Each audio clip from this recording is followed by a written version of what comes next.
Welcome to part 4 of the Magnetic Island boat tour we did with Aquascene. We're snorkelling in Whitfield Cove. We plan to show you the underwater world at Whitfield Cove. This has been a fantastic boat trip.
Alright folks, this is one of the better views on this island.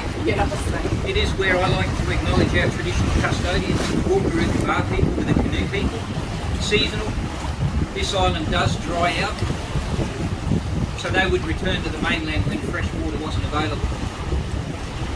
The name for the island we're exploring today and the sea country around it is Yunganon. It has been called Yunganon for thousands and thousands of years. And I much prefer to acknowledge them somewhere naturally spectacular like this, rather than that man-made marina at the beginning of the tour. We plan to show you more of Magnetic Island in future videos. We have beautiful scenery, above ground as well as underwater. We are truly blessed to live in Australia.